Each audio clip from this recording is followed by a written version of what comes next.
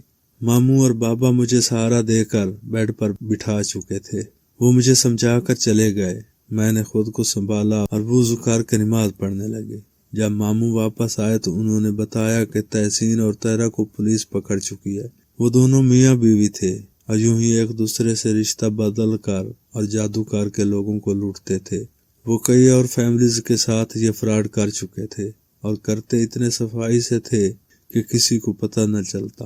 اپنے کاغذات نقلی بنوا کر پیش کرتے اور ایسا کام کرتے کہ کسی کو شک تک نہ ہوتا۔ تحسین سے طلاق دلوا کر ماموں نے مجھے بہت سمجھایا کہ دوسری شادی کرو، مگر مجھے ڈر لگتا ہے کہ کہیں کوئی اور تحسین میری زندگی برباد کرنے نہ آ جائے۔ سانپ کا کانٹا رسی سے بھی ڈرتا ہے، یہی حال میرا ہے۔ مجھے اب سب سے ڈر لگتا ہے اور شاید ہی میں اس ڈر سے نکل کر آگے بڑھوں۔